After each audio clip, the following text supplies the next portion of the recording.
Welcome to the second episode of the Lovecast, guys. First of all, let me thank you for tuning in the first time. Thank you for your suggestions, comments, and feedback. It was really amazing to have you all tuned in, taking out time to listen to our stories. Thank you so much. So, for the second episode, we have somebody really special, someone who started it all the controversies, all the new things, the movement, everything. We have Blaze Uncle with us today. He's the Firangi uncle who, along with Sanchit uncle from a small town in Uttar Pradesh, started the StayUncle venture 18 months ago. They took media by the storm with a unique concept of serving couples, getting a private space for themselves, which is the main reason why we are all here today, isn't it?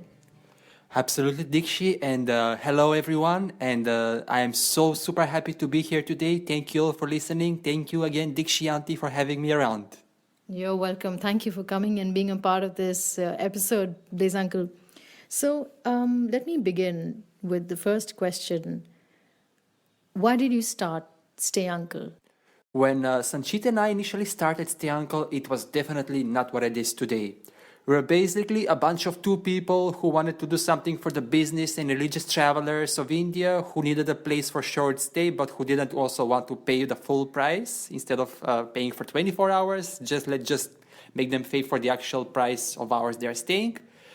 And it was going pretty smooth at the beginning, but then we've noticed that for most of the time, unmarried couples were approaching us. They were like, guys, okay, so if you give room on the hourly basis for 10 hours, give space to us as well. Help us arrange a room for ourselves.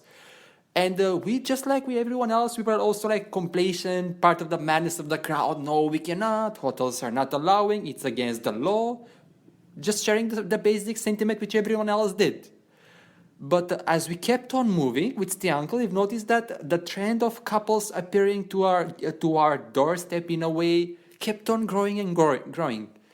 And we sort of thought, why don't we do something about it? Here is the market, here is the need, here are all these people, young couples who are asking for room and no one does anything about them. And that was that initial trigger.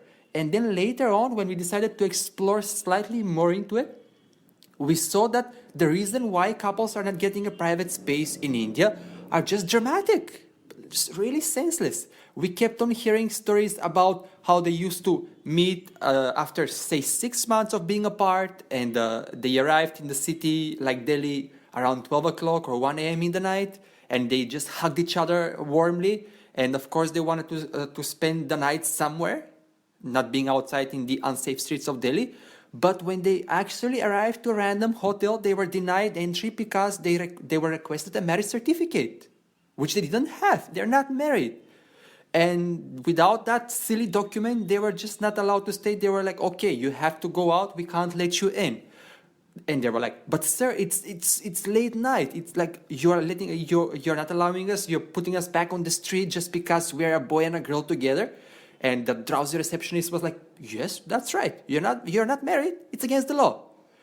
And when I heard this, I was deeply moved. What the hell is happening? Just because someone is not married, just because they're like two people, boy and a girl coming together, that's why they're not allowed. It just doesn't make sense. So we thought, okay, now it's time to do something, and which is what we did.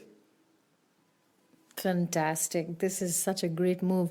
So, question, naturally, how has the response been so far? Oh, well, the response, to be honest, like that kind of popularity Stay Uncle enjoys today was like a very different from the struggle we used to have in our early days. It's been almost 1 year wherein, despite all of our sincere efforts, the thing was just not moving on.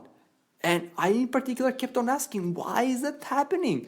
I mean, I know that the fear is great, like the trust issues are great. Are these guys really for real? Are they actually doing this? Are they some sort of like pimps or like some fudgy people who want to take advantage of us? And we kept on pushing efforts, marketing it, especially through content, and even going out on the street to distribute business cards to people, speak to them ourselves about the brand new concept India has gotten. And it was somehow still not able to just go beyond a certain threshold. And in March 2015, I almost cracked. Like it's been 1 year of continuous struggle to make the concept known around, to make couples trust in what we do. And I almost cracked. There was like a day when I said, Sanchit uncle, I am done. I've been with months with just bare food, with no money, counting coins for my basic meals. I think I just can't take this anymore. And that day actually came, as I said, and then just a week later, a popular magazine caught one of our stories and published it. And when that happened, another portal published it from them. And then Scoop Whoop saw it and published it, and then NDTV, and just exploded within 2 days, and things went upside down. Wow, that's so fantastic. Congratulations on that. And have you received any backlash from the rest of the community? Well, there has been, of course, the naysayers, and they're still around, especially they're pretty much active on social media nowadays. There are the trolls who keep on trolling that we are destroying the moral background of this country, the moral fabrics are being diminished because of us, that what we do is not okay, whether we're not afraid of God, where are we going to go after our dead? Yeah, we get all sorts of these like nuances and comments, which is pretty much okay because in return, the love that we get from those we served is just something mind-blowing. It's a blessing to be able to wake up any random morning and see in your inbox things like, thank you guys, thank you StayUncle, you have saved our relationship, thank you so much for coming in. That is what makes our day, and that's what makes all the struggle worth it. So the backlash has been there, especially in our early days where we used to, as I said, go out physically to talk to people. We used to give them the cards with some pretty witty text on it. And some of them were so annoyed by what we do that they even used to go and call the nearby officer and used to tell the officer, look at what these guys are spreading around. Why don't you do something about it? And then those police officers used to come. They used to argue with us. There was an instance where Sanchit uncle and one of our colleagues was in Gurgaon in Cyber Hub. So they were detained for a couple of hours by the security of Cyber Hub, which is something that actually happened. They were fortunately released later on. But yeah, when we used to be outside, there used to be backlash on the street by the security forces, by random people who just kept on debating how wrong it is what we do. It is okay, it still happens, but we have gone through that. We have become more thick-skinned. As I said, the love that we get in return is stronger than anything else. Yeah, and I think that's what, speaks so much about, what you're doing, because on one hand, you have all of these people who are opposing you and telling you that you're spoiling the moral fibers of the country. But at the same time, the fact is that people are liking the service. They are accepting, they are participating, and they are, I think, greatly thankful. And I'm sure that there are a lot of people out there who are not able to express openly their thanks to you. And I'm sure the undercurrents is what I'm feeling it is. That's right. As you said, like still there are plenty of people who just dropped us these quick notes anonymously, and they keep insisting, please do not share that we have said this, but we just had to share it. And it is something, of course, that we understand the reasons behind. But at the same time, as time goes on, as this becomes more popular, as the culture of India overall changes as a result of this move, we do hope that people will be able to step out a lot more confidently to say that I have used StayUncle. I have used because I had a need for love. I had a need for time with my loved one. So the heck, nothing is wrong with it. And we did it. And I hope everyone else does it. Fantastic, fantastic. So I'm sure now you have plans to grow from where you are. And naturally, my next question is that if did you introduce yourself to the investors, and when you talked about expansion and things like that, how did they react? That's like a very, very funny, there are a few funny moments around this as well. The funny part is that before we were a not couple-friendly hotel booking portal, there were almost investors knocking on our door almost twice a month. They used to find us more attractive when we were portraying ourselves as a hotel booking for short stays for business travelers. But as soon as we revamped ourselves, this thing all sort of faded away. The last investor that we met was adamant when he said that I could invest in you guys, but you have to change your model completely. You need to change completely the kind of market you're serving, and you have to come back to the business clientele. It was a tempting thing, but we had to say no.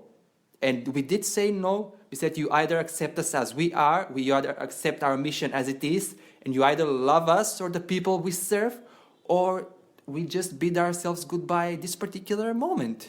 And he was still not okay. And we said, okay, goodbye. We keep on doing what we have been doing so far. We have found our tribe, we have found our mission, and nothing else matters. Wow, I think we need like somebody like that who is so steadfast in their, goal and resolute, because I think there are a lot of things we need to change over here. The times have changed, but there are a lot of traditions, a lot of, underlying thinking of people that we've been brought up with, the society has been brought up with. There's so much that needs to change. So I really think that it's great that you people are so, resolute as founders. You were standing tall with your belief. I think it's fantastic. So, which leads me to my next question. How do you ensure safety of the couples who want to, hire a hotel room? Right, terrific questions, Dikshi. We have these questions coming up every day. And first of all, we are very much adamant with the kind of hotels we tie up with. And we do not give the right for hotel partnership tie up to any hotel out there. For example, take any random area in Delhi, like for example, South Delhi. In South Delhi, we have just a half dozen of hotels who have been given exclusive right to be StayUncle hotel partners. But after we saw that from various criteria, they match what we need to see in our hotel partner. So first of all, we scan our hotels, we select which one are potential good fit, and then we pick up, say, 2-3 of them in each area, and we extend an invitation to them to become our hotel partners. And as soon as they agree upon that, we start aggressive process of onboarding them, which involves induction, onboarding, sharing best practices initially on a day-to-day basis. Then we share best practices on a weekly basis.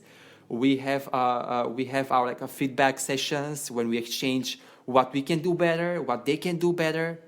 The point being that first of all, we are adamant on the hotels we choose. The second of all, not every hotel can be given the chance, even if they're good enough. So we prefer to keep exclusivity in our hotels, which is why the hotels themselves are happy with us. And that's how they in return give a better service to our guests. It has to be a serendipitous relationship between us. It has to be good for us and good for our partners as well. The hotels understand that, and they love us for that. And why they love us also is because we do not discount them. Most of other OTAs at the moment sort of prefer to sell hotels under their actual value just because they have venture capital behind them to subsidize the prices. And hotels do not like that because they keep on asking, what if this OTA, for example, shuts door tomorrow? But people will be used to sort of to ask us on the same price in which these people used to sell us. And how are we going to explain ourselves then when these guys are not around? So the point is we keep on selling our hotels at the actual price to which they sell to everyone else. But they give us also a 10-hour price, which is 50% at least lower than the 24-hour prices. So the hotel is number one, couple friendly. The hotel is number two, allowing our guests to stay for 10 hours, which is just something unique. And no other portal does that at the moment for couples, at least not in India. Fantastic. That is so fantastic. So when a couple comes to the hotel, how do they approach the front desk? Most of our couples are like super scared, especially those who use the service first time, and that's completely understandable. Which is why in every point of interaction, the moment they call us for the first time, we give this sort of assurance to them that, guys, it's safe, we have taken care of them, but you also have to be certain that you are not doing anything wrong, and your overall charisma has to depict that. Because the service is not illegal, first of all, the service is legal. If both of you are consenting adults, above 18 years old, and both of you have a valid ID proof, original valid ID proof to show at the reception, you will be completely allowed. When they see that you have a StayUncle booking ID, you'll be completely allowed and cordially welcome because our StayUncle guests are being given particular privilege and place among all the other guests which they have. And speaking of that, they people also ask us about what about these police raids that used to happen earlier in Mumbai. So how are you going to guys to prevent that? Let me be clear what exactly happened. Why these hotels were raided was because they were number one budget hotels, shady hotels, and number two, the guests which were caught there in what they call a compromising situation, blah blah blah. They were caught not being registered in the guest book. And if the guest is not registered in the guest book of the hotel, that means that he's in the hotel illegally. And that, in other words, is human trafficking. And in that case, the police has absolute excuse to barge in the hotel in order to prevent human trafficking. That's what happened in these hotels in Mumbai in 2014, I think. The police barged in and they found a bunch of people across different rooms which were not registered as guests. And the question was why? Why? Because, in other words, this can be potentially human trafficking. So that's why we have this mandatory condition that you'll be having a properly safe place, but you guys have to be okay with your guest details being registered in the guest book, having your ID proof shown, because you're not doing anything wrong. The law is on your side as long as you fulfill this basic condition. Every guest is registered on the hotel's guest book. Why should couples be any exception? If you want to be exception, that means you're potentially hiding something. And that is what gives the police excuse to explore more. You're not hiding something, you're not doing any crime, the law is on your side. Just come in, guys, you love it. That's the truth about this thing. I think this is a really important, really important information that you give, because a lot of people have this apprehension, couples come in and there's so many ifs and buts, what if and what if somebody comes in. So I think this is a really vital piece of information that you have given, so that when the couples come, whoever wants to, come to the Stay Hotel Uncle, they know what exactly they have to do. So I think this is absolutely great. But what do you have now? Now that 2017 is started and we have the whole new year to decide for a lot of things and so much has happened, what are your plans for the future? Lovely question, Dikshi. So we have like super awesome plans for this year. It's going to be our best year yet. We have crossed 10,000 couple-friendly stays in December, and until today we have crossed 13,000, which is just surreal. It is something which has exceeded our expectations. This year, we have to reach the number of 1 lakh. 1 lakh customers have to try and experience the StayUncle service and see how real it is and see that change is happening. In terms of hotels, we plan to tackle at least 1,000 more couple-friendly hotels, and we plan to expand to 100 cities at least all across India.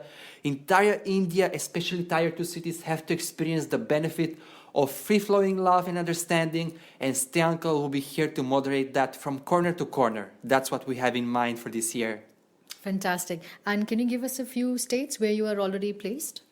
Right, so we are currently present in 30 cities, mostly metro cities, starting from Delhi NCR, Mumbai, Bangalore, Kolkata, Hyderabad, Ahmedabad, and smaller cities like Jaipur, for example, and Nagpur, and Lucknow is also about to come, Indore, Patna, about to reach to Bhubaneswar in Orissa as well, and Northeast is in the pipeline for the first quarter of 2017. So, as we said, from Kashmir to Kanyakumari, all of India has to be covered with love. Love has to flow in this country freely once again. Beautiful, beautiful. I think this is absolutely amazing. Couples need to start. I think it's time that everybody knows that it's already happening, right? It's not like we can't pretend to shut our eyes like the ostrich, bury the hand in the ground, and just pretend it's not happening. The fact is it's happening. So why not make it safe and legal, So I think it's absolutely amazing what you guys are doing. I think there's a huge percentage of the youth which is with you, which we can already see in your page and, various places where you are placed in social networking. And yes, I think the barrier still needs to be broken a bit with the older generation, you know. So because you can't expect that to happen immediately, right? So just one last question before we close on the episode. Where all are you placed on the social network? Perfect. You guys can find us on Facebook, on Twitter, on Instagram. We are sort of present-ish on YouTube as well. And that is like a whole together different story. You can find all sorts of awesome stories and testimonials from people who have used the service. So all the assurance, all the questions you may have also after listening this, you will find them answers on our social profiles. So please be our guest there. And then be our guest literally as well. We are eager to welcome you all. Awesome. Thank you, everybody, for joining us for this episode. And I really want to thank Blaze, Uncle, for being a part of this episode and answering a lot of unanswered questions that couples might have.